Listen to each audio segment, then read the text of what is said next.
పరిశుద్ధ జనముగా ఏర్పాటు చేయబడిన వారుగా అనుదినము ప్రభువును గణపరుస్తూ సేవిస్తున్న మీ అందరికీ యేసుక్రీస్తు నామమున శుభములు వందనాలు తెలియజేస్తాం. అందరికీ ప్రైజ్ ద లార్డ్. హల్లెలూయా.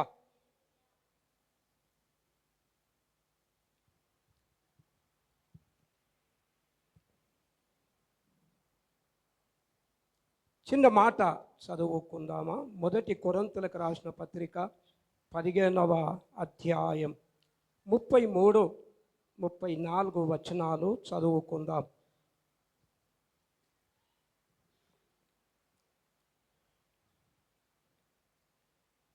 దుష్ట సాంగత్యము మంచి నడవని చెడుపును, నీతి ప్రవర్తన గలవారై మేల్కొని పాపము చేయకుడి.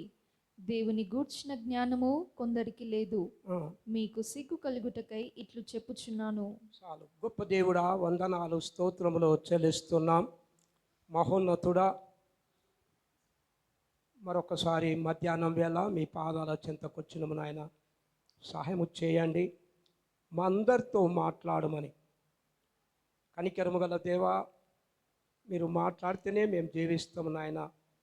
నీ మాట శక్తి గలది ప్రభువా, మమ్మల్ని జీవింపజేసేది దేవా. నీ పాదల కుందనాలు. అనారోగ్యంతో, దుఃఖముతో, వేదనలతో ప్రభువా బిడ్డలు నీ సన్నిధిని ప్రేమించి వచ్చినారు ప్రభువా. ఇంతవరకు ఆరాధించినారు, నిన్ను కీర్తించినారు ప్రభువా, ఘనపరిచినారు. గొప్ప దేవా, చేరిన బిడ్డలందరినీ కూడా జ్ఞాపకము చేసుకోమని, చిన్న మాట ద్వారా మాట్లాడమని యేసు నామమున అడుగుతున్నాము తండ్రి. ఆమెన్. హల్లెలూయా.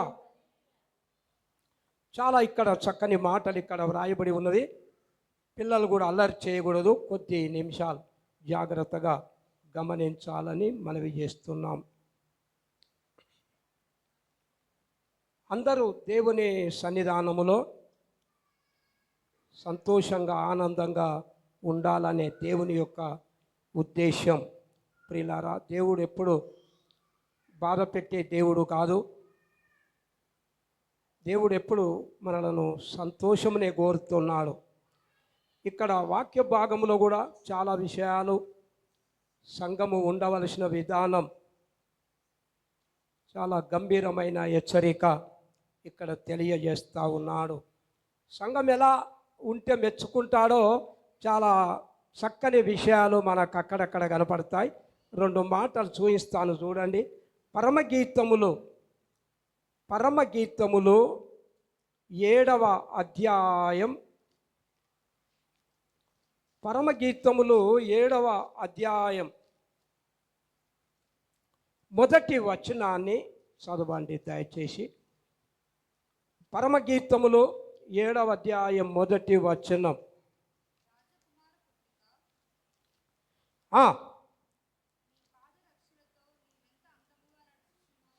అట్లా మెచ్చుకుంటున్నాడు అన్నమాట ప్రభువు. ఈ విధంగా సంఘము ఎట్లా ఉండాలి దేవుని దృష్టికి అంటే చాలా జాగ్రత్తగా గమనించండి. చాలా దూరం, ఇక్కడ స్థలం చాలా ఉంది. మీరు ముందుకు జరిగారు కానీ క్లియర్గా జరగలేదు. ఇంకా వచ్చి నిలబడుతున్నారు. అట్లా తొందరగా కొంచెం ముందుకు జరిగి వచ్చేటప్పుడే కూర్చుంటే చాలా మంచిదని గుర్తుకు తెస్తాం.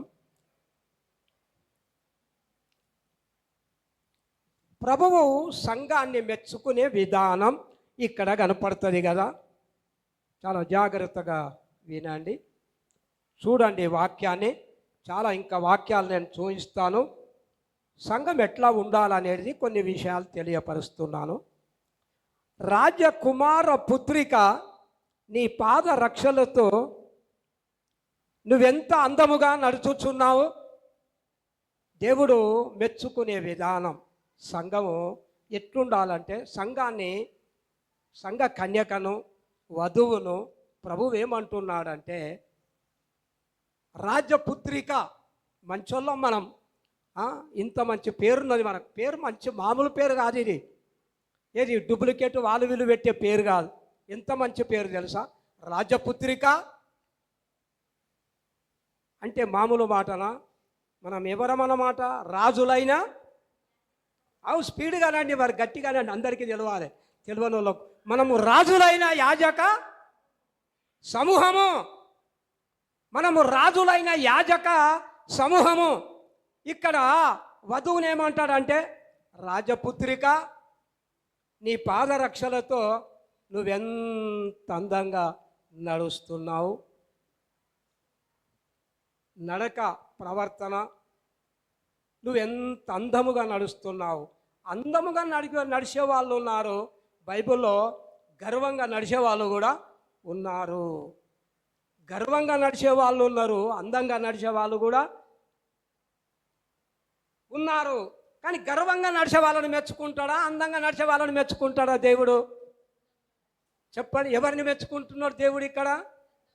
రాజపుత్రిక, రాజపుత్రిక, మనం రాజపుత్రులమే, మనం రాజపుత్రిక అని అక్కడ నేను చదివిన. ఇంకా హెచ్చరికలు ఉన్నాయి, కానీ ఇక్కడ సడన్గా నాకేం గుర్తొచ్చిందంటే, మనము దేవుడు మెచ్చుకునే పని చేయాలి.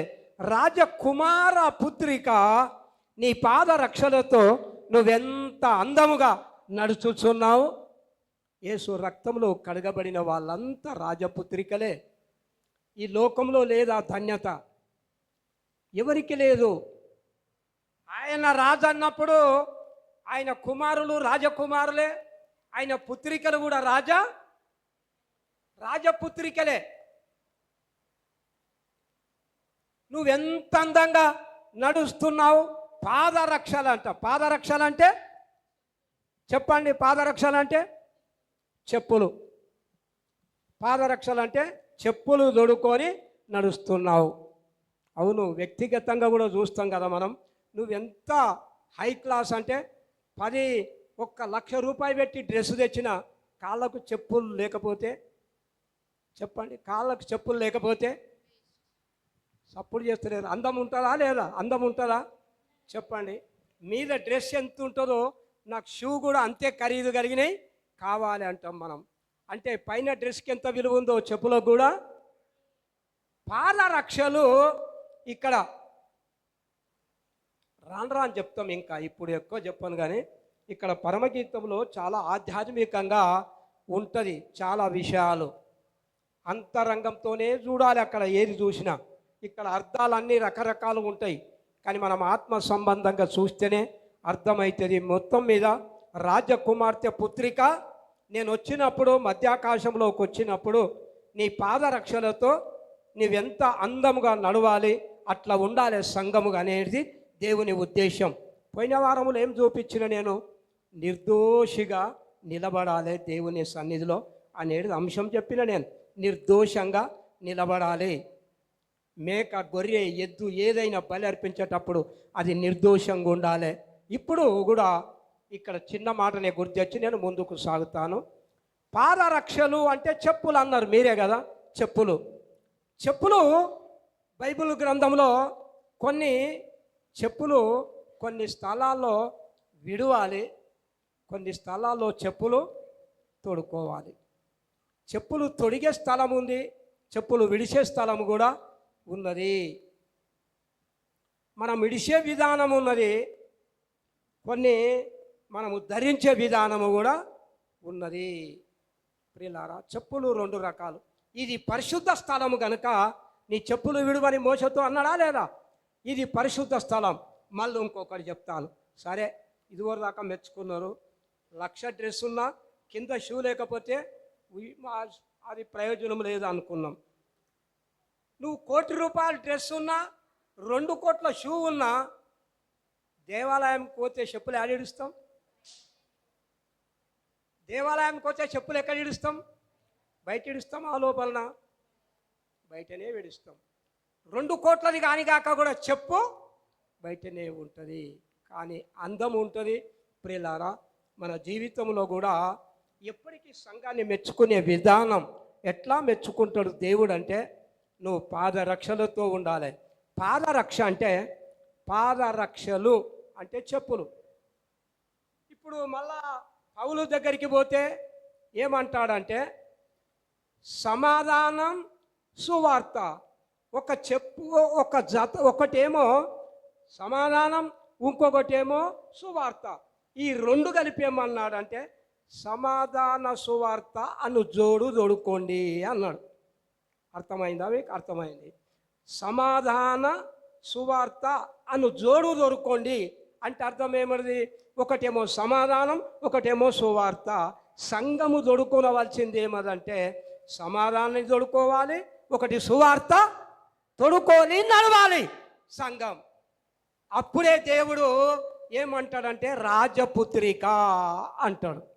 సమాధానం అనే జోడు, సువార్త అనే జోడు. నేను అనుకుంటాను మన సంఘము కూడా అంత రాజపుత్రికలే ఉన్నారీడ. అందరు గట్టిగా స్తోత్రం చెప్పండి. లేరా? మెల్లంగా అంటున్నారు ఎందుకు? సంతోషంగానండి. అందరు గట్టిగా స్తోత్రం చెప్పండి, ఉత్సాహంగా చెప్పండి, ఉల్లాసంగా చెప్పండి. దేవుడు వచ్చినప్పుడు మెచ్చుకునే సంఘం ఏమదంటే అట్లా సువార్త అనే జోడు. సమాధానం ఎట్లొస్తుంది మరి? సమాధానం ఎట్లొస్తుంది దేవుని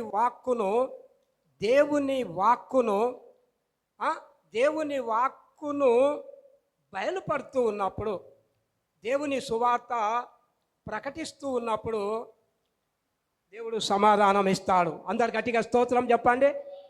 సమాధానకర్త పనిచేస్తాడు కాబట్టి అక్కడ సమాధానం నెలకొల్పబడుతుంది. ఆయన పేరే సమాధానకర్త. దేవుని వాక్కు ప్రకటిస్తూ ఉన్నప్పుడు ఏం దొరుకుతుందంటే దేవుని వాక్యము ధ్యానిస్తూ ఉన్నప్పుడు అక్కడ సమాధానం, ఇక్కడ సువార్త అనే జోడు జోడుకొని సంఘముగా పాదరక్షలు జోడుకొని నడవాలి అనేది దేవుని యొక్క ఉద్దేశం. లోక సంబంధంగా కాదు, లోకంతో స్నేహం కాదు, ఎవరితోని? దేవునితో నడవాలి, దేవునితో నడవాలి, ఆత్మతో నడవాలి. అట్లా నడుస్తుంటే ఏమంటాడంటే దేవుడు చూసి ఏమంటాడు అప్పుడు సంఘాన్ని? రాజకుమార పుత్రిక నీ పాదరక్షలతో అందముగా నడుచుచున్నావు అని మెచ్చుకుంటాడు. ప్రియులారా, నేను ఎప్పుడు మెచ్చుకునేదే చెప్పాలే కానీ మెచ్చుకునేది చెప్తే బాగానా లేకపోతే నొచ్చుకునేది చెప్పాలా? నొచ్చుకునాలి, వాక్యం ద్వారా నొచ్చుకునాలి, దేవునికి అనుకూలంగా మలచబడాలి. రాజకుమార పుత్రిక అని దేవుడు ఆ పాదరక్షలతో ఎప్పుడైనా నేనేమంటానంటే సువార్త ప్రకటించాలి, సువార్త అనే జోడు జోడుకున్నాలే, సమాధానం అనే జోడు జోడుకున్నాలే మనం. సంఘం అప్పుడు మెచ్చుకుంటాడు. నేను అంటాను మంచిగా సమాధానం ఉంది, నెమ్మది ఉన్నది, ఏ లోటు లేకుండా ఉన్నది. కానీ సువార్త ప్రకటించకపోతే సంఘాన్ని దేవుడు ఒక్క చెప్పును మెచ్చుకుంటాడా? పాదరక్షలు 2 ఉంటే మంచిదా, ఒక్క చెప్పు ఉంటే మంచిదా? కాలుకొక్కటి ఉంటే మంచిదా, 2 ఉంటే మంచిదా? మీరు సప్పుడు చేస్తలేరు. ఎక్కడ చెప్పులు ఇడవాలనో, ఎప్పుడు చెప్పులు తొడుకోవాలనో తెలవాలి. ఒక్క చెప్పును చూస్తే మెచ్చుకుంటాడా, 2 చెప్పులు ఉండాలా? అంటే సమాధానానికి ఉండాలి, ఇక్కడ సువార్త కూడా ఉండాలి. సంఘములో సువార్త ఉండకుంటే ఒక్క చెప్పు తొడుక్కున్నట్టే. ఒకవేళ సంఘములో సువార్త ఉంటే సమాధానము లేకపోతే నీకొక్కటే చెప్పు. ఒక్క చెప్పును చూసి రాజపుత్రిక నువ్వెంత అందంగా నడుస్తున్నావన్న ప్రయోజనం. అట్లా తీర్చిదిద్దిండు ఆయన రక్తంలో కడిగిండు అట్లా ఆయన. కానీ ఈ లోకం వ్యవస్థ ఎట్లా తయారైందంటే రాజపుత్రిక, ఇంకేమంటాడంటే ఫరో యొక్క రథాశ్వములతో నిన్ను పోల్చుదును, నీ ముఖము కనబడ, ఇట్లా సంఘాన్ని అట్లా పోల్చాడు. కానీ ప్రియులారా అట్లా సిద్ధపాటు కావాలి. రాజకుమార పుత్రిక నీ పాదరక్షలతో నువ్వెంత అందముగా నడుచుచున్నావు. లోకం నుండి అందం వేరు, బైబిల్ ఇచ్చే అందం వేరు. అందంగా నడవాలనేదే దేవుని యొక్క ఉద్దేశం. మాట చెప్తాను నేను, టూకిగా 2 ఆజ్ఞలు ఇస్తాను, ఆజ్ఞలు చెప్తాను, జాగ్రత్తగా వినండి. అందరూ అంతటను మారు మనసు పొందవలనని దేవుడు ఆజ్ఞాపిస్తున్నాడు. ఎంత మంచి మాట కదా. తీయండి అపోస్తుల కార్యములు 17వ అధ్యాయం. అపోస్తుల కార్యములు 17వ అధ్యాయం. అపోస్తుల కార్యములు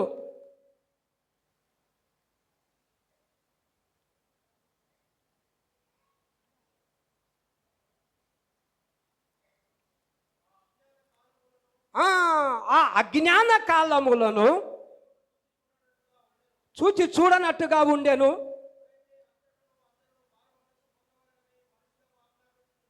ఎంత మంచి మాట కదా. అందరు గట్టిగా స్తోత్రం చెప్పండి. మనుషులందరికా కొందరికా? అందరికా కొందరికా? మనుషులందరికీ ఏం పొందాలని ఆజ్ఞాపిస్తున్నాడు ఆయన? మారు మనసు పొందాలని. వింటున్నారు కదా. చూడండి, భంగం చేసినాం ఈ ఆజ్ఞను ఏం చేస్తున్నాం మనం? ఆచరించడం లేదు. భంగం చేసినాం అంటే అర్థం అమలు పరచడం లేదు. మనుషులందరూ రక్షణ పొందవలనని దేవుడు మనుషులకు ఆజ్ఞాపించుచున్నాడు. ఈ ఆజ్ఞను అందరూ పాటించడం లేదు. పాటిస్తున్నామా చెప్పండి? అందరూ మారు మనసు పొందిందిరా? అందరూ మారు మనసు పొందలేదు. ఇంకా ఒక ఆజ్ఞ మీరిపోయినాం మనం. దేవుడిచ్చే ఆజ్ఞను దుబారా చేసినాం, భంగం చేసినాం. ఇంకా చెప్పాలంటే నువ్వు ఉన్న పరిస్థితిలో ఏ స్థితిలో ఉన్నావో అక్కడ నుంచి అయినా పర్వాలేదు, నువ్వు మారు మనసు పొందు. నువ్వు మారు మనసు పొందు. దేవుడు సింపుల్గా అంత తెలిసిన మాటలు చెప్తున్నాను వినండి. సంఘం మెచ్చుకునే విధానం, అందరూ సంఘంలో మారు మనసు పొందిన వాళ్ళై ఉండాలి. దేవుని ఆజ్ఞ నెరవేర్చాలి. మారు మనసు పొందాలని దేవుడు ఆజ్ఞాపిస్తున్నాడు. ఈ 10:48 కూడా చూడండి. 10:48 చూడండి. అపోస్తుల కార్యములు 10వ అధ్యాయం 48వ వచనం. యేసుక్రీస్తు నామమందు అందరు తీయనివ్వండి నాన్న, తీసిండ్రా అందరు. అపోస్తుల కార్యములు 10వ అధ్యాయం 40వ వచనం, 48వ వచనం. యేసుక్రీస్తు నామమందు వారు బాప్తిస్మము పొందవలెనని ఆజ్ఞాపించెను.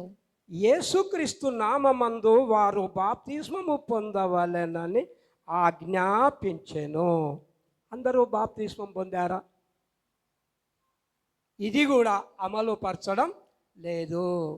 ఇది కూడా అమలు చేయడం. చూడండి, దేవుని ఆజ్ఞ సింపుల్. ఇది ఏం పెద్ద కాదు, సింపులే కదా నాన్న. ఇది తెలుసుకున్నటువంటివి ఈ ఆజ్ఞలను సింపుల్గా సంఘానికి ఎవరైనా కొత్త దైవజనులు వస్తారు, అరే సంఘానికి దేవుడు ఏమేమి ఆజ్ఞలు ఇచ్చిండు అని అడుగుతాడు ఆయన. కొత్త దైవజనుడు నాకంటే గొప్పోళ్ళు, మనమెంత వాళ్ళ కాలి గోటితో కాదు, మనం ఏదో నడుస్తున్నది. గొప్ప దైవజనుడు నా దేశంలో. ఆ గొప్ప దైవజనుల ముందట వచ్చి దేవుడు సంఘానికి ఏమి ఆజ్ఞ ఇచ్చాడు, నువ్వేం అమలు పరుస్తున్నారు, అందరూ మారు మనసు పొందారా అని అడుగుతాడు దైవజనుడు. కొంతమంది ఇంకా మేము మారు మనసు పొందలేదు. మారు మనసు పొందినాకనే ఏం చేయాలంటే నువ్వు బాప్తిస్మము పొందు. నువ్వు బాప్తిస్మము పొందుమని ఆయన ఆజ్ఞాపించను. మారు మనసు మొదటిది, తర్వాత బాప్తిసం పొందవలనని ఆయన ఆజ్ఞాపించెను. 1 కొరింథీయులకు రాసిన పత్రిక 11వ అధ్యాయం. 1 కొరింథీయులకు రాసిన పత్రిక 11వ అధ్యాయం. 1 కొరింథీయులకు రాసిన పత్రిక 11వ అధ్యాయం 17వ వచనం. మీకు ఈ ఆజ్ఞని ఇచ్చుచు నేను మీకు ఈ ఆజ్ఞను ఇచ్చుచున్నాను అని తెలియజేస్తాడు. ఏ ఆజ్ఞ అది? ఏం ఆజ్ఞ ఇది? బాగా అర్థం చేసుకోవాలి, మరి జాగ్రత్తగా వినండి. ఇప్పుడు మొట్టమొదటి ఆజ్ఞ ఏంది చెప్పండి? మొట్టమొదటి ఆజ్ఞ ఏంది? అందరూ అంతటను మారు మనసు పొందాలి. ఇది దేవుని ఆజ్ఞ. రెండవది ఏంది? అందరూ బాప్తిస్మం పొందాలి. రైట్. మూడవ ఆజ్ఞ మరి? ఈ ఆజ్ఞ నేను మీకు ఇచ్చుచున్నాను. ఏం ఆజ్ఞ ఇది? ఏం ఆజ్ఞ ఇది? చెప్తున్నాను, జాగ్రత్తగా వినండి, ఇక టైం లేదు. ఇక్కడ చూడండి, ఈ ఆజ్ఞ ఏంటంటే మూడవ ఆజ్ఞ ఆయన శరీరమును ఆయన రక్తమును త్రాగడమే ఆయన ఆజ్ఞ. ఇది ముందట కనిపిస్తుంటుంది. మొట్టమొదట నేను ఈ ఆజ్ఞ అమలు చేస్తున్నా అంటే అని ఏమంటాడు ఆయన? ఆయన ఒక రొట్టెను పట్టుకొని, ఆయన ఒక పాత్రను పట్టుకొని, ఆయన శరీరం ఆయన శరీరం ఆయన రక్తాన్ని చూయిస్తూ నేను ఈ ఆజ్ఞ ఇచ్చుచున్నాను, దీన్ని నేను వచ్చేంత వరకు అమలు చేయండి. 3 ఆజ్ఞలు సంఘము ఎప్పటికీ పాటించాలి. మనం బ్రతికినన్ని నాళ్ళు పాటించాలి. ప్రతి ఆదివారం పాలు పొందాలి. ప్రతి ఆదివారం మన జీవితంలో ఇవన్నీ మనము అమలు పరచవలసినటువంటి విషయాలు. 3 ఏం చేయాలో చెప్పండి. ఎంత పరిస్థితులు ప్రతికూలంగా ఉండవచ్చు. ఇప్పటిదాకా పాటలు పాడారు. నేను ఈరోజు అందరు పాటలు విన్నా. ఎంత మంచిగా అనిపించిందంటే చాలా బాగా అనిపించింది. చాలామంది వాళ్ళ దురదృష్టమో మరి వాళ్ళకి ఎక్కువ తెలివో ఏమో తెలియదు కానీ చాలామంది కీర్తనలు అయిపోయినాక అన్నీ అయిపోయినాక వస్తారు కానీ అసలు పాటలలో ఎంత మర్మం ఉందో తెలియదు. చాలామందిని ఓడగొట్టుకుంటున్నారు. అరే పాతదో లోటో మొత్తం మీద కానుకలేసేటప్పుడు కొంతమంది వస్తారు కానీ ఈ అస్సలు ఆనందం వాళ్ళకు తెలియదు. ఆనందం కాడు ఉండరు మనిషి. ఏమంటారు తెలుసా? పాట పాడింది పాప, ఈ పాప ఇంతకుముందు అమ్మునుండి ఆమె పాడింది, అక్కడ పాడింది, ఇద్దరు. ఎంత మంచి పాటలో తెలుసా? ప్రతికూల సమయాలన్నీ కనుమరుగైపోయే అని పాటలు ఇంతవరకు వాళ్ళు పాడారు. అంటే అర్థం ఏమిటిది? ఈ లోకంలో మనకు ఎదురయ్యేటి అన్నీ అనుకూలమైన పరిస్థితులు కావు, ప్రతికూలమైనవి. యేసయ్య నీ బాటెంబడి నేను నడిచినప్పుడు ఈ ప్రతికూలమైన పరిస్థితులన్నీ అవి కనుమరుగైపోయినాయి, నాకు అనుకూలమైన పరిస్థితులు నా కళ్ళకు కనిపించినాయి. అది ఆ పాట అర్థం. విన్నారా? ప్రతికూలమైన పరిస్థితులన్నీ ఏమైనాయి? కనుమరుగైపోయినాయి, కనపడకుండా పోయినాయి. కానీ ఏది ముందటికి వచ్చింది? మరి అనుకూలమైన పరిస్థితి ముందుకు, అనుకూలమైన పరిస్థితి ఏమో ముందుకు వచ్చింది, ప్రతికూలమైన పరిస్థితులేమో మన పరిస్థితులన్నీ అనుకూలంగా అవుతున్నాయి. ప్రియులారా, స్తుతించేటప్పుడు, ఆరాధించేటప్పుడు, గణపరిచేటప్పుడు మనం ఎట్లా దేవుణ్ణి స్తుతించాలో, ఎంత ఆరాధించాలో నేను అంటాను. యేసయ్య యొక్క మాట అన్నాడు, అరే మీరు స్తుతించండి స్తుతించండి అంటే ఎవరు స్తుతించకపోతే, మీరు స్తుతించకపోతే రాళ్ళు కూడా కేకలేస్తాయి అన్నాడు. మానవులంతా కఠినుడు, నా సిద్ధాంతం నాది, నా గీతలు. ఈ గీతలు గీయలేరా? ఇప్పుడు గీతలు ఉన్నాయా లేవా? ఇగో ఈడికని ఇక్కడ బౌండరీ గీత, ఈ గీత దాటి వస్తున్నారా? రారు, గీత దాటరు, ఎవరి గీతలు వాళ్ళకు. కానీ దేవుడు అందరినీ చూసి ఇక్కడ లేకుంటే ఆయన ఏమనుకుంటాడు తెలుసా? సందర్భం చెప్తున్నాను. ఇక్కడ అందరూ స్తుతించకపోతేనంట, అందరు ఇక్కడ గణపరచకపోతే, ఇక్కడ ఈ భూలోకంలో ఎవరు ఆయనను గణపరచకుంటుంటే, ఎవరు ఆయనను స్తుతించకుంటుంటే, పరలోకంలో మాత్రం ఎట్లా గణపరుస్తున్నారో చూడండి. ఆయన ఈ భూలోకంలో కఠినులు ఉన్నారు, ఆరాధనకు రారు, స్తుతించడానికి ఇష్టపడరు. పరలోకంలో దేవునికి ఎట్లా స్వాగతం పలుకుతున్నారో చూడండి. 4వ అధ్యాయం 8వ వచనం నుండి చదవండి. ప్రకటన గ్రంథం 4వ అధ్యాయం, ప్రకటన గ్రంథం 4వ అధ్యాయం. ఈ 4 జీవులలో ప్రతి జీవికి 6 రెక్కలుండెను. అవి చుట్టూను రెక్కల లోపటను కన్నులతో నిండియున్నవి. అవి భూతవర్తన భవిష్యత్ కాలములలో ఉండు సర్వాధికారియు. ఎవరున్నారో చెప్పండి? భూత వర్తమాన భవిష్యత్ కాలములో ఉన్నోడు ఈ లోకంలో ఎప్పటికీ యుగ యుగాలు ఉన్నోడు ఎవరున్నారు చెప్పండి? ఈ లోకంలో ఎవరైనా ఉన్నారా? ఉన్నాడు. పరిశుద్ధ దేవుడు, పరిశుద్ధ గ్రంథములు ఉన్న దేవుడే నిజమైనటువంటి దేవుడని ఈ భూలోకంలో ఎవరు నమ్మకపోతే కనీసం పరలోకంలో దేవుణ్ణి ఎట్లా స్తుతిస్తున్నారో చూపిస్తున్నా నేను. ప్రియులారా, పరలోకంలో ఎట్లా స్తుతిస్తున్నారో చూడండి. భూత వర్తమాన భవిష్యత్ కాలములో ఉండు సర్వాధికారియగు దేవుడనగు ప్రభువు పరిశుద్ధుడు పరిశుద్ధుడు పరిశుద్ధుడు అని మానక రాత్రింబగలు చెప్పుచుండును. రాత్రింబగళ్ళు మానక చెప్పుచుండెను అని, పరిశుద్ధుడు పరిశుద్ధుడు అని మానక చెప్తున్నారంట. అక్కడ ఈ భూలోకంలో అంత లేదు. ఈ భూలోకంలో కూడా ఈ స్తుతి కావాలని దేవుడు కోరుతున్నాడు. ప్రియులారా, భూత వర్తమాన భవిష్యత్ కాలములు ఉండే దేవుడు పరిశుద్ధుడని. చదువు నాన్న కంటిన్యూగా. ఆ సింహాసనమునందు ఆసీనుడయ్యుండి ఆ సింహాసనమందు ఆసీనుడై ఉండి యుగ యుగములు జీవించుచున్న వానికి మహిమయు. యుగ యుగములు జీవించుచున్న వానికి. యుగ యుగాలు జీవించేటోళ్ళు ఎవరు ఈ భూమి మీద? చెప్పండి. మనం ఎవరి దగ్గరికి వచ్చామంటే యుగ యుగాలు జీవించేవానికి ఘనతలు మహిమలు తీసుకురావడానికే మనము వచ్చాం. ప్రియులారా, యుగ యుగములు జీవించుచున్న వానికి మహిమయు ఘనతయు కృతజ్ఞతాస్తుతులను కలుగును గాక అని ఆ జీవులు కీర్తించుచుండగా ఆ 24 పెద్దలు సింహాసనమునందు ఆసీనుడయ్యుండు వాని ఎదుట సాగిలపడి యుగ యుగములు జీవించుచున్న వానికి నమస్కారము చేయుచు, ప్రభువా మా దేవా, నీవు సమస్తమును సృష్టించితివి, నీ చిత్తమును బట్టి అవి ఉండెను, దానిని బట్టి సృష్టింపబడిను గనుక నీవే మహిమ ఘనత ప్రభావములు పొంద నర్హుడవని చెప్పుచు తమ కిరీటములను ఆ సింహాసనము ఎదుట వేసిరి అని చూస్తాం కదా. పరలోకంలో సృష్టికర్త అయిన దేవుణ్ణి ఘనపరిచే విధానం, పరిశుద్ధుడు పరిశుద్ధుడు అని ఆయనను యుగ యుగాలు జీవించేవాడు,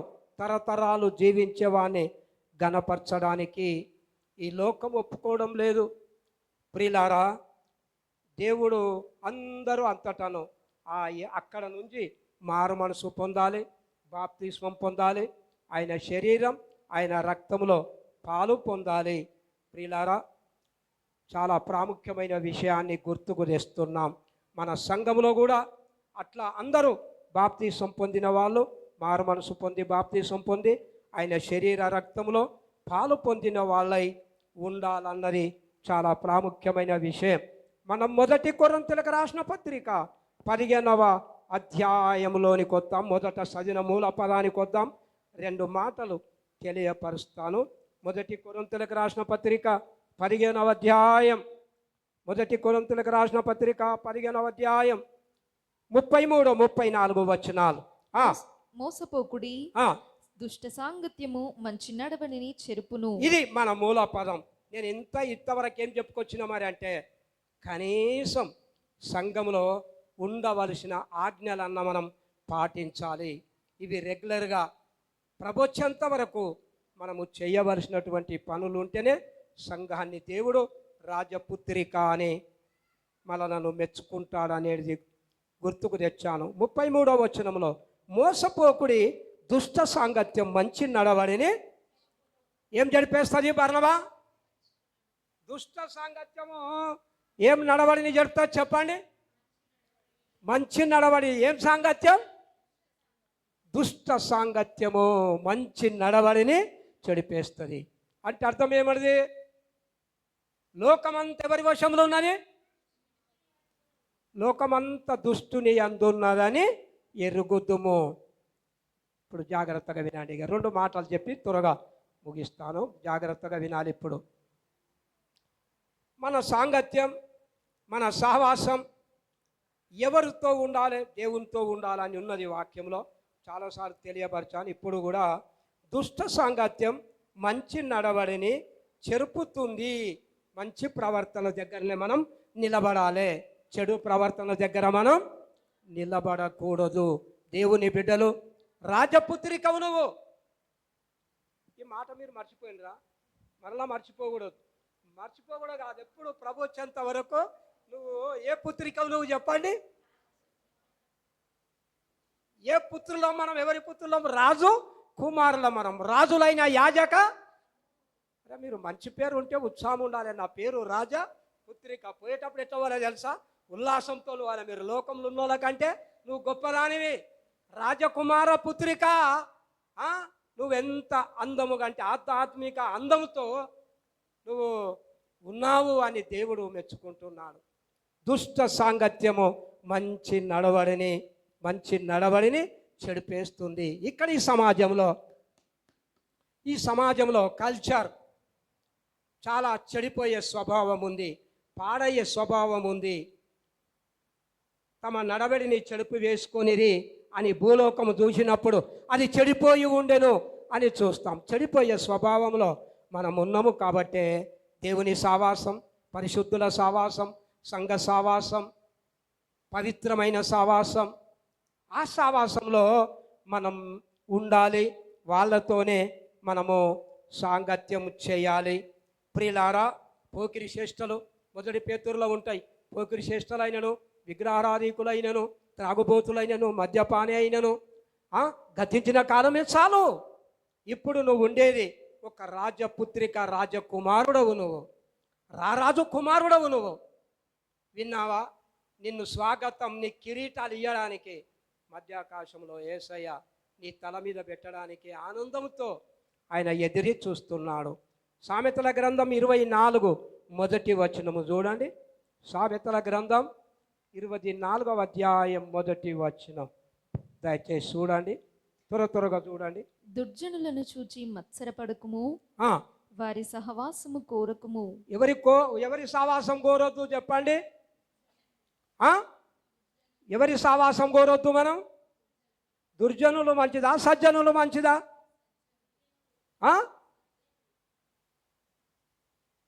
దుర్జనుల నోట్లకేనే హృదయంలో నుండి ఏమొస్తాయి, సజ్జనుని హృదయంలోకి ఏమొస్తాయి చెప్పాలి. మరి వాక్యం అన్నప్పుడు చెప్తేనే అర్థమవుతుంది, చెప్తేనే స్పీడుగా చెప్పాలి. వారి హృదయము బలత్కారము చేయ యోచించును, వారి పెదవులు కీడును గూర్చి మాట్లాడును.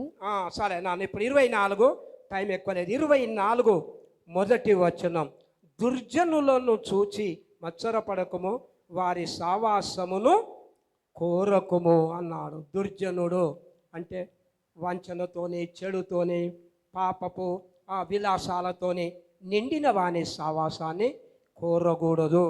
ఏది కోరుకోవాలి? మంచి సావాసాన్ని కోరుకుందాం మనం. వారి సావాసమును కోరకుము అన్నాడు.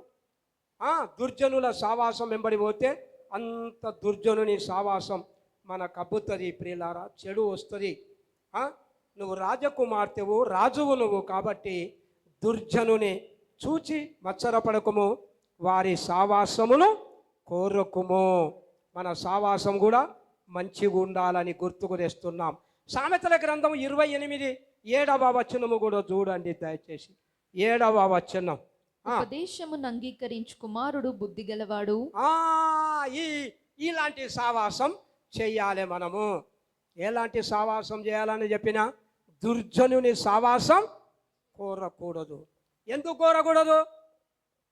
మొదటికే రావాలి. ఎందుకు కోరకూడదు మనము? నువ్వు చెప్తలేరు మీరు. ఎందుకు కోరకూడదు? ఎవరం మనం? అరే సప్పుడు చేస్తలేరు మీరు. మనం ఎవరం? మనం రాజకుమార పుత్రికల మనం, అవునా కాదా? రాజకుమార పుత్రికవు కాబట్టి నువ్వేం చేయొద్దంటే దుర్జనుల సావాసం కోరకూడదు. దుర్జనుల సావాసం కోరకూడదు. చెడు సావాసం మనం దూరంగా ఉండాలి. ఇప్పుడు 28లో 7లో ఎంత మంచి మాట ఉన్నదో చూడండి. 28:7లో ఉపదేశమును అంగీకరించు కుమారుడు బుద్ధి గలవాడు. వీళ్ళ సావాసం చేయాలి. మేము చిన్న పిల్లలు, వాళ్ళు ఇప్పుడు మీరు పెద్ద యవనస్తులు, మాకు అంతా తెలుసు అని రావడం లేదు. ఇక ఎట్లాగో యవనస్తులు వీళ్ళకు వాక్యం బాగా తెలిసింది, పాటలు బాగా పాడుతున్నారు కాబట్టి వాళ్ళను ఏమనడం లేదు. ఇంక అంతకంటే చిన్నోళ్ళని ఎన్నుకున్నాం మేము. ఏం చేయాలి? అంతకంటే చిన్నోళ్ళని ఎన్నుకొని వాక్యం చదివించడం, బైబిల్ చదివించడం నేర్పిస్తూ ఉన్నాం. ఉపదేశము అంగీకరించు కుమారుడు బుద్ధి గలవాడని. ఉపదేశం అంగీకరించని వాడు బుద్ధి లేనోడే. ఉపదేశం అంగీకరించనోడు బుద్ధి లేనోడు. ఎందుకు చెప్తున్నానంటే మన ఇంటిలో నేను చెప్తున్నా, నిలబడ్డా కదా, నేను చెప్తున్నా. ఇప్పుడు మీకు చెప్పాను నేను, మా ఇంట్లో తాగుబోతోళ్ళు ఉన్నారు, మా ఇంట్లో బుద్ధి లేని వాళ్ళు ఉన్నారు, మా ఇంట్లో చెడ్డోళ్ళు ఉన్నారు, మా ఇంట్లో బూతులు అన్నిట్లు ఉన్నారు. నాకైతే నా ఇంట్లో అవుతున్నారు తాగుటోళ్ళు. నేను ఎంత చెప్పు, అరే నేను నిలబడతానే నా గురించి అని అంటుండడు ఆయన. నువ్వు పగ్గాలు కట్టేసి, సంఖ్యలతో కట్టేసి, ఒక ఇనుప స్తంభం బాతి ఆ పోలు కట్టేసినా కానీ కూడా ఉండడు. ఇంకో నీ జీతగాని పెట్టుకొని తెప్పించుకుంటాడు తప్పితే దాన్ని మాత్రం వదులుకోడు. జీతగాన్ని అన్న పెట్టు, నీకు ఇంకా డబల్ ఇప్పిస్తా అని చెప్పి జీతగాలను పెట్టుకుంటాడు, కానీ అది మాత్రం సమాజం ఎట్లా చెడిపోతున్నది చూడండి. తాగుబోతుతనమే. నేను ఒకసారి ఇట్లాగే మీటింగ్ పెడితే సెక్షన్లు అందరు నన్ను మాట్లాడమన్నారు. రిటార్డ్ అప్పుడు మాట్లాడమంటే సమాజం ఎక్కడ చెడిపోతుంది, ఎట్లా ఉండాలి సమాజం అంటే ఒకటే చెప్పిన నేను. అందులో నా దగ్గర నిలబడ్డోళ్ళ దాంట్లో ఉండొచ్చు ఒక 400 మెంబర్స్. 400 మెంబర్స్లా ఒక 10 మంది మాత్రమే తాగనోళ్ళం ఉన్నాం. మిగతా వాళ్ళు అందరూ తాగినోళ్ళే ఉన్నారు. 400కేని 10 మందిని తీసేస్తే ఎంత ఉంటారు? అంత ఫుల్ లోళ్ళు ఉన్నోళ్ళు ఉన్నారు. నేను ఇప్పుడు ఏమనాలి? ఎట్లా సమాజం బాగుపడుతుంది అంటే ఎవరు తాగకుంటేనే సమాజం బాగుపడుతుంది అన్నా నేను. చెప్పండి, తాగకపోతేనే సమాజం. అరే పాపం సంగతి ఎంత సిరికి వదిలేయాలి. అది అంటే నువ్వు తాగుడు ఫస్ట్ నీ అలవాట్లను ఫస్ట్ మానుకున్నప్పుడే ఈ అలవాట్ల నుండి, దురలవాట్ల నుండి, పాపం అలవాట్ల నుండి, పాపము కోరికల నుండి, యవన ఎచ్చల నుండి నువ్వు దూరంగా పారిపోతావు. మొట్టమొదట ఉపదేశం కావాలి. పిల్లలకు మంచి ఉపదేశం కావాలి, ఆరోగ్యకరమైన బోధ కావాలి, వాళ్ళకు బలమిచ్చే బోధ కావాలి, మంచి తలంపులు ఇచ్చే బోధ కావాలి, మంచి ఉద్దేశాలతో నడిచే బోధ కావాలి. అప్పుడే సమాజం బాగుపడుతుంది. ప్రియులారా, కిందున్న చూడండి. ఇప్పుడు ఉపదేశము అంగీకరించు కుమారుడు బుద్ధిగల కుమారుడు. తుంటరుల సహవాసము చేయువాడు తన తండ్రికి అపకీర్తి తెచ్చును. కీర్తి చేస్తాడా? అపకీర్తి చేస్తాడా? కీర్తి మంచిదా? అపకీర్తి మంచిదా? అపకీర్తి మంచిది కాదు. ఏం చేస్తాడు? తుంటరుల సహవాసం అంటే నీచంగా మాట్లాడే సహవాసం, చెడు సహవాసం, త్రాగుబోతులు. ఇలాంటి సహవాసాల వల్ల సమాజం ఏమవుతుందంటే పాడవుతూ ఉంది. సమాజం దుష్ట సమూహంతో నిండి ఉన్నది. ప్రియులారా, రాజపుత్రిక మర్చిపోకూడదు. మీరు ఎలాంటి వాళ్ళు చెప్పండి? రాజపుత్రిక గట్టిగా చెప్పండి. మీరు చెప్తే వింటారు నాన్న, వాళ్ళకి అర్థం కాలేదు అక్కడ ఉన్న వాళ్ళకు. చాలా అందముగా రాజకుమార పుత్రిక నీ పాదరక్షకులతో నీవెంత అందముగా నడుచుచున్నావు. అది కావాలి మనకు. మిమ్మల్ని ఇప్పుడు ఏం చేయాలనుకుంటున్నా అంటే, ఇక్కడ ఉన్నోళ్ళు నువ్వు రాజకుమారులుగా, ఇక్కడ ఉన్నోళ్ళు నువ్వు రాజకుమార్తెలుగా. మంచిదా కాదా? ఆ రాజుతో ఉండాలంటే నువ్వు రాజకుమార్తెలు కావాలి, రాజకుమారులు కావాలి. రాజకుమార పుత్రిక, నువ్వు ఎంత పాదరక్షలతో ఎంత అందముగా నడుచుచున్నావు. 9 కాగానే రాజకుమార్తె లక్షణం ఏమిటో తెలుసా? 10 గంటలకు వాళ్ళు టైం పెట్టారు, కానీ నేను 9 గంటలకే మందిరంలో కనపడతానేది ఆ రాజపుత్రిక లక్షణం. చెప్పండి, నేను 12 గంటలకు కనపడతా అంటే సంఘం యేసయ్య మెచ్చుకునేవాడు కాదు. ఎన్ని తలాంతులు? 2కి 4 చేసిన వాడిని మెచ్చుకున్నాడా? 5కి 10 ఇచ్చిన వాడిని మెచ్చుకున్నాడా? ఒక్కడు తీసుకుపోయి భూమిలో దాచుకున్నోని మెచ్చుకున్నాడా? బలా నమ్మకమైన దాసుడా అని ఎవరిని అన్నాడు? అరే ఈయన ఏం సంఘం నడిపిండి ఇన్ని రోజులు. దేవదాస్ అయితే ఊస్ట్ అయిపోయిండేమో, కానీ ఇప్పుడు ఉన్నోళ్ళ సంఘం ఏది మరి అంటానంటే, మనం ఏం తెలుసుకోవాలంటే, ఏం చేసిండ్రు ఆ మిమ్మల్ని అంటే, నన్ను రాజకుమారుడిగా నిలబెట్టిండు, నన్ను రాజపుత్రికగా నిలబెట్టిండు. అట్లనే అదే లెక్కన మనము నడవాలి. అవునా కాదా కరుణ? అవునా కాదా? యేసయ్య వచ్చినప్పుడు మనం ఎట్లా నడవాలి? అదే లెక్కన ఉండాలి. నువ్వు రాజు అయిన యాజక సమూహమువు. అరే నువ్వు మామూలుడవు కాదు. నీకంటే నీ పక్కన కోట్ల మంది ఉన్నోళ్లకు నువ్వు రాజకుమారుడువు, నువ్వు రాజకుమార్తె పుత్రికవు. నువ్వు అన్య జనాంగానికి నువ్వు చూపియాలి. నువ్వు రక్తంలో కడగబడిన బిడ్డవు, పరిశుద్ధుని రక్తంలో నిన్ను శుద్ధి చేయబడినావు. రాజకుమార పుత్రిక, నువ్వెంత పాదరక్షలతో నువ్వెంత అందంగా నడుస్తున్నావు అని మన నడక, మన ప్రవర్తన, మన ఆలోచన చూసి యేసు ప్రభువు ఆ వరుడుగా ఆయన రాబోతున్నాడు. వధువును చూసి ఆయన సంతోషించాలి. తుంటరులు ఏం చేస్తారంట చెప్పండి? తుంటరుల సావాసం చెప్పండి. తుంటరుల సావాసం చేయువాడు తన తండ్రికి అపకీర్తి తెచ్చును. తన తండ్రికి, ఇక్కడ చూడండి నాన్న, ఇక్కడ జాగ్రత్తగా వింటున్నారు కదా అందరు, ఇక్కడనే చూస్తున్నారు కదా. ఈ తండ్రికి, ఈ భూలోకములో ఉన్న తండ్రికి అపకీర్తి తెస్తే పరలోకమున్న తండ్రికి కూడా అపకీర్తే వస్తుంది. ఈ తండ్రికి కీర్తి తెస్తే పరలోకమందున్న తండ్రికి కూడా కీర్తే. ఈ తండ్రికి అపకీర్తి వస్తే ఆ పరలోకపు తండ్రికి ఎప్పుడు కీర్తి రాదు.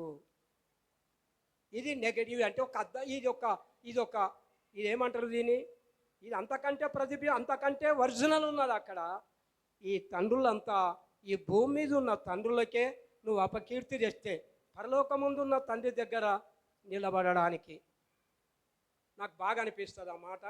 నేనైతే ఎన్నోసార్లు లక్షల మాలరు ఏడిచిన నేనైతే ఏ మాటకు, దుర్వ్యాపారం వలన పాడు చేసిన తప్పిపోయిన కుమారుడు తండ్రి మనసులోకి రాగానే అతనికి వచ్చిన కన్నీళ్ళు ఏమిటి అంటే, తండ్రి నువ్వు సమృద్ధి ఉన్నది నీ దగ్గర, కానీ నువ్వు కుమారుణ్ణి అనిపించుకోవడానికి నేను యోగ్యుడును గాను, కుమార్తెను అనిపించుకోవడానికి నేను యోగ్యుడును గాను. తండ్రి నేను కుమార్తెను గాను కుమారుణ్ణి గాను, మరి ఏమనిపించుకోవాలి అనుకున్నాడు? నీ దాసునిగా, నీ కూలి వాన్లలో ఒకనిగా నన్ను పెట్టుకోనుమని చెప్పుదును అనుకొని తండ్రి దగ్గరికి. ఆ మాట నాకు చాలా మంచిగా అనిపించింది. ప్రియులారా, పరలోకపు తండ్రి దగ్గర పశ్చాత్తాపడడానికి మన అంతరంగం ఒక్క గోయిలాగా, నీళ్ళ ఊటలాగా చేసుకొనడానికి అది ఒక గంభీరమైన మాట అనిపించింది నాకు. తండ్రి, నీ కూలి వాళ్ళలో, నీ పని వాళ్ళలో ఒక కూలివాణిగా నన్ను చేర్చుకో. నీ కుమారుడని అనిపించుకొనటానికి నేను యోగ్యుడను కాదు. యోగ్యత కోల్పోయిన నేను, ఈ లోకంలో, ఈ లోక స్నేహంలో పడిపోయిన నేను, ఈ లోకం నాశించిన నేను. తండ్రి, నీ కూలివాణిగా నేను నీ దగ్గరికి వస్తాను. రాజకుమార్తెగా, నువ్వు రాజకుమార్తెవు, కుమారుడవు. ఈ లోకము నిన్ను పాడు చేయవచ్చు, కానీ దేవుడు నిన్ను పాడు చేసే దేవుడు కాదు. నిన్ను రాజకుమార్తెగానే చూస్తాను నిన్ను, కానీ నిన్ను దాసురాలుగా కానీ కూలివాణిగా చూసే దేవుడు కాదు. ప్రియులారా, నేను కుమారుడని అనిపించుకొనుటకు యోగ్యుడను కాను. నిన్ను దాసులని పిలవక నిన్ను స్నేహితులనే పిలుస్తున్నాను. అది దేవుని యొక్క ప్రేమ, దేవుని యొక్క దయ, దేవుని యొక్క కనికెరం. మనం ఎన్ని తప్పులు చేసినా, ఎన్ని తప్పులు చేసినా, నా రాజపుత్రిక నువ్వు అందంగానే కనపడుతున్నావు. సాతానుడు వచ్చి, ఇగో ఈ నీలాంటివాడు సాతానుడు వచ్చి నువ్వు ఇలాంటి దానివి అన్నా, కాదు నా పుత్రిక లాంటిది కాదు. దేవుడు ఎప్పుడు మనలను మెచ్చుకునే పని చేస్తాడు. కానీ ప్రేలారా, తుంటరుల సావాసం చేయువాడు అపకీర్తి తెచ్చును. అపకీర్తి ఎప్పుడు తేకూడదు. ఎక్కడ నిలబడ్డా నీ తండ్రికి కీర్తి రావాలి. 10 మందిలో నిలబడ్డా, గ్రామంలో నిలబడ్డా, పట్టణంలో నిలబడిన, ఉద్యోగంలో నిలబడిన, పోస్ట్లో నిలబడిన, అధికారంలో నిలబడిన నీ తండ్రికి నీ తల్లికి కీర్తి రావాలి. కానీ ఎప్పుడు అపకీర్తి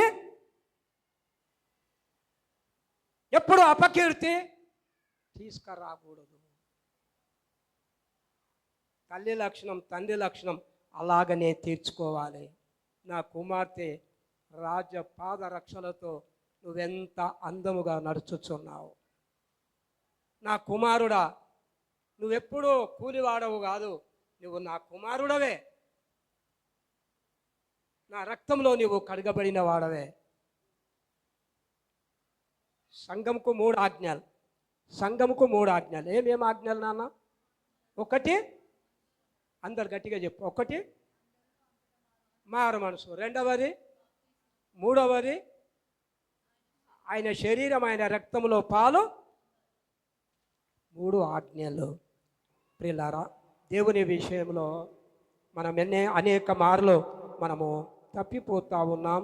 మనం విషయంలో ఇంకొక చిన్న మాట చూడండి, 4వ అధ్యాయం 7వ వచనమా, ఇంకొక మాట చూడండి దయచేసి. 23, సామెతల గ్రంథం 23, 20వ వచనం కూడా చూడండి. సామెతల గ్రంథం 23, 20వ వచనం. ద్రాక్షారసము త్రాగువానితోనైనను ద్రాక్ష రసము త్రాగువారితోనైనను మాంసము హెచ్చుగా తినువారితోనైనను సహవాసము చేయకుము. ఆ, త్రాగుబోతులను తిండిపోతులను దరిద్రులగుదురు. ఆ, నిద్రమత్తు చింపిగుడ్డలు ధరించుటకు కారణమగును. కారణమగును అన్నాడు కదా. ఎవరితోని సావాసం చేస్తున్నానో మనం చెప్పండి. ద్రాక్షరసము త్రాగువారితోనైనను మాంసము హెచ్చుగా తినువారితోనైనను సావాసం చేయకుము అన్నాడు. మన సావాసం ఎవరితో ఉండాలి చెప్పండి? మన సావాసం ప్రార్థన చేయు వారితో కూడా మన సావాసం ఉండాలి. ప్రియులారా, మన సావాసం మంచి సావాసం, మంచి సావాసం ఉండాలి. ప్రియులారా, మన సావాసంలో చాలామంది దుష్ట సాంగత్యం మంచి నడవడిని ఏం చేస్తుంది? చెడిపేస్తుంది. మోసపోకండి. 1 కొరింథీ 15:33-34 మోసపోకండి అన్నాడు. మోసపోకుడి అనే మాట మంచి మాట ఇక్కడ రాయబడి ఉంది. మోసపోకండి. మొట్టమొదట మోసం ఎక్కడ జరిగింది చెప్పండి? మోసం ఎక్కడ జరిగింది మొట్టమొదట? కరెక్ట్ చెప్పండి. ఎవరు? మోసం ఎక్కడ జరిగింది? సప్పుడు చేస్తలేరు. అవ్వా, అది కరెక్ట్ చెప్పినావు, కరెక్టే చెప్పినావు, రైట్. మోసం మొట్టమొదటి ఎక్కడ జరిగిందంటే, వాక్యంలో ఏం చెప్తాదంటే, అవ్వ ఏం చెప్తుంది? అవ్వ గురించి వాక్యం ఏం చెప్తుంది? అవ్వని అడిగితే ఏం చెప్తుంది? అవ్వని అడిగితే ఏం చెప్తుంది వాక్యము?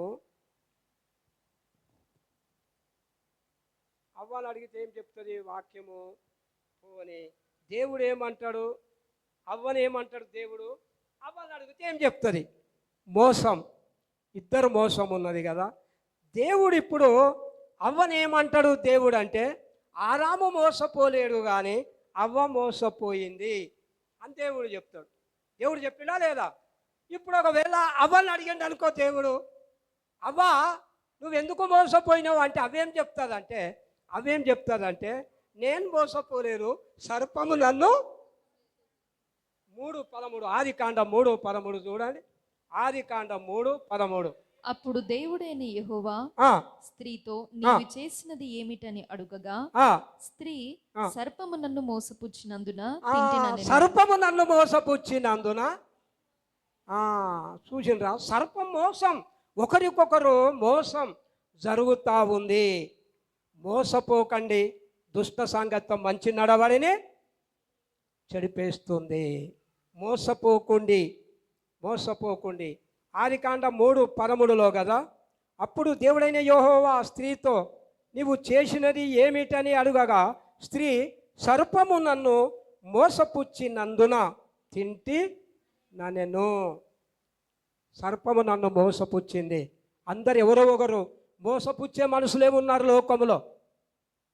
మోసపుచ్చే మనుషులే ఉన్నారు. మోసపోకండి. మంచి నడవడిని చెడుపుతుంది. ప్రియులారా, మన ప్రభువు రొట్టెలో పాలు పొందే మనం, పరిశుద్ధ రక్తంలో పాలు పొందే మనం ఎంతో జాగ్రత్తగా మనము దేవుని సన్నిధానములో మనము కట్టుకోవాలి. ప్రియులారా, చాలా విషయాలలో మనము చెయ్యకూడనివి కూడా దేవుడు చెప్పాడు, ఎన్నో విషయాలు. ఈ ఒక్క మాట చెప్పి క్లోజ్ చేస్తాను. సామెతల గ్రంథం 23-24 కూడా చదవండి దయచేసి. ఒక మాట చెప్పి క్లోజ్ చేస్తాను. నీతిమంతుని తండ్రికి అధిక సంతోషము కలుగును, జ్ఞానము గలవానిని కనినవాడు వాని వలన ఆనందం నొందును అనే మాట చూస్తాము. మరలా చదువు నాన్న మాట. నీతిమంతుని తండ్రికి అధిక సంతోషము కలుగును, జ్ఞానము గల వానిని కనినవాడు వాని వలన ఆనందము నొందును. కుమార్తెలు కానీ కుమారులు కానీ బుద్ధిమంతులుగా జ్ఞానవంతులుగా ఉన్న తండ్రికి ఆనందం, తల్లికి సంతోషం కలుగుతుంది. కానీ ప్రియులారా, చెడు సావాసం చేసేటటువంటి తండ్రులకు అపకీర్తి కలుగుతుంది. మనము చాలా జాగ్రత్తగా దేవుని సన్నిధానములో ఉపదేశం, దేవుని వాక్యాన్ని మనము ధ్యానము చేస్తూ రాత్రింబగళ్ళు దేవుని వాక్యాన్నే మనము ధ్యానము చేసినట్టుంటే దేవుడు మనకు తోడై ఉంటాడు, ఆశీర్వదిస్తాడు, దీర్ఘాయు చేత మనలను నింపుతాడు. ప్రియులారా, చాలా ప్రాముఖ్యమైన విషయం. ఈ దినమున ఆజ్ఞలు కూడా చాలా ప్రాముఖ్యమైన విషయాలు. ఆజ్ఞలు సరిగ్గా పాటించకపోతే గనక మనం ఏం జరుగుతుందో, అందరూ మారు మనసు పొందవలెనని మనుషులకు ఆజ్ఞాపించాడు. చాలామంది మారు మనసు పొందడం లేదు. మారు మనసు పొందకపోతే ఏమవుతుందో చూడండి. లూకా సువార్త 13వ అధ్యాయము 2వ వచనము చదివి నేను ప్రార్థనలోకి వెళ్తానిగా. ఆయన వారితో ఇట్లా నేను ఈ గలిలయులు అట్టి హింసలు పొందినందున వారు గలిలయులందరికంటే పాపులని మీరు తలంచుచున్నారా? కారని మీతో చెప్పుచున్నాను. మీరు మారు మనసు పొందిన ఎడల మీరందరూ అలాగే నశింతురు. 4వ వచనం. మరియు సిలోయోములోని గోపురము పడి చచ్చిన ఆ 18 మంది యెరూషలేములో కాపురమున్న వారందరికంటే అపరాధులని తలంచుచున్నారా? కారని మీతో చెప్పుచున్నాను. మీరు మారు మనసు పొందని ఎడల మీరందరూ అలాగే నశింతురు. మారు మనసు గురించి కూడా ప్రభువు ఇచ్చినటువంటి ఆజ్ఞ చాలా బలమైనది. అందరూ అంతటను మారు మనసు పొందవలెనని దేవుడు మనుషులకు ఆజ్ఞాపిస్తున్నాడు. మారు మనసు పొందని ఎడల అలాగే మీరు కూడా నశిస్తారని తెలియజేస్తున్నాడు. ఈ దినమున మనం ఆజ్ఞలను కూడా పాటిద్దాం. మంచి సావాసం 3 విషయాలు గుర్తుకు తెచ్చిన. 1, నువ్వు రాజకుమార్తెవు, రాజకుమారుడవు. దేవుడిచ్చే 3 ఆజ్ఞలు: మారు మనసు పొందుట, బాప్తిస్మం పొందుట, ఆయన శరీరం రొట్టెలో పాలు పొందుట. 3 ఆజ్ఞలు సంఘం నెరవేరుస్తూ రావాలి. మన సావాసం సరి అయిన సావాసం కలిగి ఉండాలి. పరిశుద్ధుల సావాసంలో ఉండాలి. మన సావాసం అయితే తండ్రితోనూ కుమారునితోనూ ఉన్నది అని చూస్తాం. పరిశుద్ధుల సావాసంలో ఉండి ఆయన రక్తంలో కడగబడి దేవునికి అనుకూలమైన జీవితం జీవించాలని గుర్తుకు తెస్తున్నాం. మన కొరకు ఒక ఆయన మరణించినాడు. అందరం మోకరిద్దాం, అందరం మోకాళ్ళు ఉందాం. హల్లెలూయా, హల్లెలూయా, హల్లెలూయా, హల్లెలూయా. మన కొరకు మరణించి